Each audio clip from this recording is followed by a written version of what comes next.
तुम्ही पाहताय TV10 वादळ वार्ताचं हे विशेष अपडेट।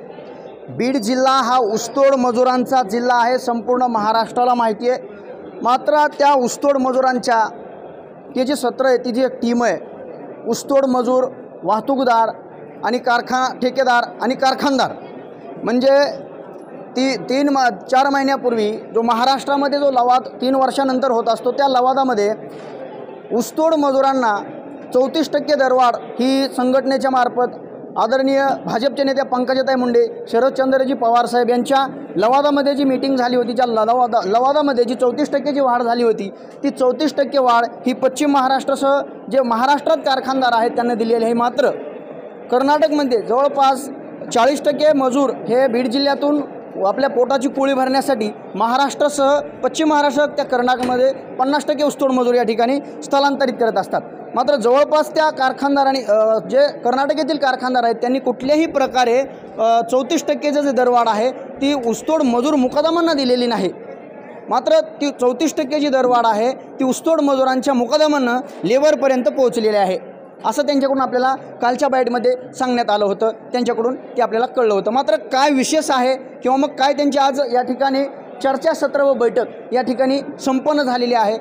शेकडो या ठिकाणी मुकदम व त्यांचे संघटना आलेले होते। आपल्यासोबत काही महाराष्ट्राच्या बाहेरील म्हणजे कर्नाटक राज्यातील जे काही कारखानदारांचे ते प्रतिनिधी आहेत ते आपल्यासोबत आहेत, आणखी काही जे संघटनेचे पदाधिकारी आहेत ते आपल्यासोबत आहेत। नेमकं विचारणार आहे की प्रकरण काय आहे, कशा संदर्भात ही मीटिंग होती, एकंदरीतच काय सांगाल, कशा संदर्भात ही मीटिंग होती आणि काय प्रमुख मागण्या आहेत? आजची जी आमची मीटिंग होती ती महाराष्ट्रामध्ये 34% दरवाढ आम्हाला दिलेली आहे, म्हणजे भारताच्या साखर संघाने दिली, पण कर्नाटकातल्या कारखानदाराने ती आम्हाला दिली नाही। आणि आमचा व्यवहार हा कर्नाटकातल्या कारखानदारीबरोबर आहे। त्यांना झोपीत धोंडा नको म्हणून आम्ही 20 तारखेला एक बैठक घेतली आणि आज त्यांना आमच्या चर्चासत्राला बोलवलं। तुम्ही आमची 34% दरवाढ द्या, ती जर दरवाढ नाही दिली तर म्हणजे त्यांनी आम्ही काही केलं तरी आमचंच लेबरचे पैसे दिल्याशिवाय कर्नाटकामध्ये जात नाही। या संदर्भात आमची आज 25 तारखेला आम्ही बैठक ठेवली होती आणि चर्चासत्र ठेवलं होतं। चर्चासत्रामध्ये आपल्यासोबत आणखी काही कारखान्याचे प्रतिनिधी आहेत जे की कर्नाटक राज्यातून या चर्चासत्र या ठिकाणी उपस्थित राहिले होते। सर, एकंदरीतच काय सांगाल, काय चर्चा झाली आणि सरकार म्हणजे तुमचे जे साखर कारखानदार आहेत तर त्यांच्यापर्यंत काय संदेश द्याल?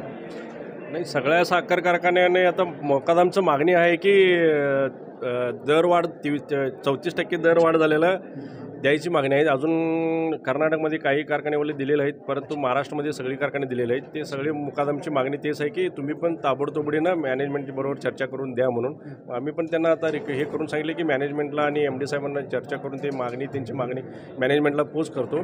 त्या पद्धतीने त्यांनी काय हे सांगते त्या पद्धतीने आम्ही ह्यांना मदत करू। एकीकडे महाराष्ट्रामध्ये बीड जिल्हा आणि बीड जिल्हा हा ऊसतोड मजुरांचा जिल्हा, ही कुठंतरी लागलेली बीड जिल्ह्याला या ठिकाणी कीड आहे आणि ती कीड सामाजिक कार्यकर्ते मुकदमांच्या माध्यमातून या ठिकाणी पुसून काढण्याचा प्रयत्न करत असतात।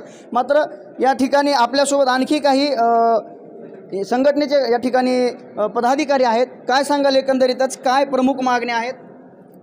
आमच्या मागण्या जे महाराष्ट्राप्रमाणे कर्नाटकमध्ये सुद्धा 34% दरवाढ द्यावा, वाहतुकीला दिली पाहिजे आणि तोडणीला दिली पाहिजे।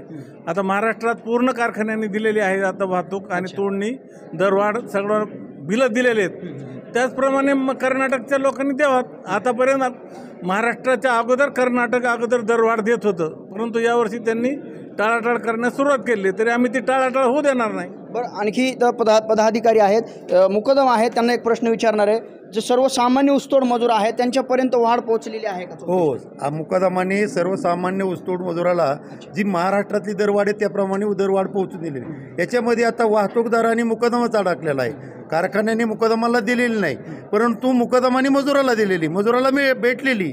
त्याच्यामुळं वाहतूकदारांनी मुकदम कुठंतरी भरभरत चाललाय असं वाटतं। मुकदमा अडचणीतच आलाय, त्याचा धंदा बंद पडेल, यांनी जर दिली नाही तर त्याचा धंदा बंद पडेल, इतका मुकदमा अडचणीत आलेला आहे। आता इथं मीटिंग या ठिकाणी संपन्न झाली, या मीटिंगमध्ये काय या ठिकाणी ठरवण्यात आलेले? या मीटिंगमध्ये असं ठरलेलं आहे की 34% वाढ कर्नाटक कारखान्याने द्यावी। जर ती नाही दिली तर आमच्या सगळ्या संघटनेचं म्हणणं आहे की आम्ही कुठल्याही कारखान्याला बॉन्ड होऊ देणार नाहीत, कारण महाराष्ट्रामध्ये एवढा संघर्ष करावा लागतो। 34% वाढ दर करताना आमचे संघटनेचे सर्व पदाधिकारी आहेत, त्या टायमाला आम्हाला पुण्याला 4 वेळा जावं लागलं। तर लवादामध्ये बैठक घेत असताना आमचे पदाधिकारी होते, ताई होत्या, त्यावेळी एवढा संघर्ष करून 34% दरवाढ दिली। त्यानंतर ह्याच्या आधी कुठल्याही शेणी कर्नाटकवाल्यांनी इकडं महाराष्ट्रात जेवढे दर होईल तेवढे प्रमाणात दिलं, पण ह्याच वर्षी काय झालं ह्याचं काही कारण कळायला नाही.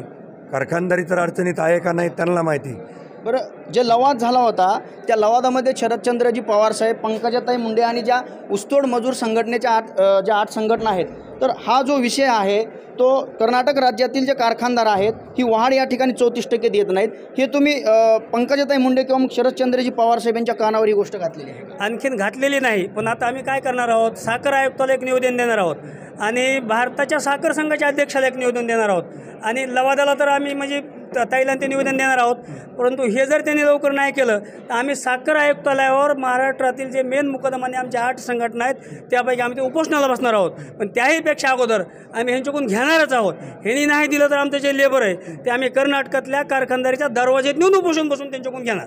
अशा तीव्र प्रतिक्रिया या ऊसतोड मजुरांचे जे मुकदमा आहेत त्यांच्याकडून येत आहेत. आणखी आपल्यासोबत काही कारखान्याचे प्रतिनिधी आहेत. सर, एकंदरीतच काय सांगाल, महाराष्ट्रातले जे कारखाने आहेत त्यांना संपूर्ण 34% दरवाढ आहे ही या ठिकाणी दिलेली, मात्र आपल्या कारखानदार जे आहेत कर्नाटक तिथं काय अडचण येते? ते नेमकं आम्ही इथून मागे ज्या टायमाला दर वाढ झालेला होता, प्रत्येक वेळ दर वाढल्याबद्दल आम्ही वाढल्याप्रमाणे आम्ही देत आलेला आहे इथून मागं. आणि ह्या वर्षी कसं झालं ते सीझन चालू झाल्यानंतर आम्हाला हे वाढीव पत्र आलेलं आहे आणि याच्याबद्दल मॅनेजमेंट सगळं आता कारखाने चालू होता, सगळं ऊसाचे बिल संपणार होतं. हे संपल्यानंतर ते सगळं मालक लोक आणि आमच्या कारखाने मालक लोकांचं एक सिस्टम म्हणून संघटना आहे आणि त्यांनी एकत्र बसून एक निर्णय घेण्यासाठी तो उशीर लागलेला आहे. अवश्य हे आज सगळा विषय मांडलेला आहे. आम्ही सगळं जवळपास मला असं वाटतं की कारखाना बंद पडून जवळपास 5 महिने होते. मग आतापर्यंत जे समजा साखर कारखानदार आहेत यांना आतापर्यंत निर्णय काय घेतलेला नाही याच्याबद्दल थोडक्यात? इथं 2023-24मध्ये 34% वाढ झालेले आहेत. GR कॉपी आम्हाला पोहोचले, ते आम्ही मॅनेजमेंटला जमा केलेलं आहे. पण आता ते एक वेळ आता मागणी बी केलं मी मुकदम लोक वाहन मालका सगळं ते उद्या आमच्या मॅनेजमेंटला आम्ही हे मांडून लवकर हे करायचा प्रयत्न करतो आम्ही. आपल्यासोबत आणखी काही प्रतिनिधी जे की मुकदम आहेत, काय सांगाल, काय भावनात ऊसतोड मजुरांच्या मुकदम आहेत? थोडक्यात काय ना आमची 34% वाढ भेटावा ही आमची विनंती साहेबरावकांना.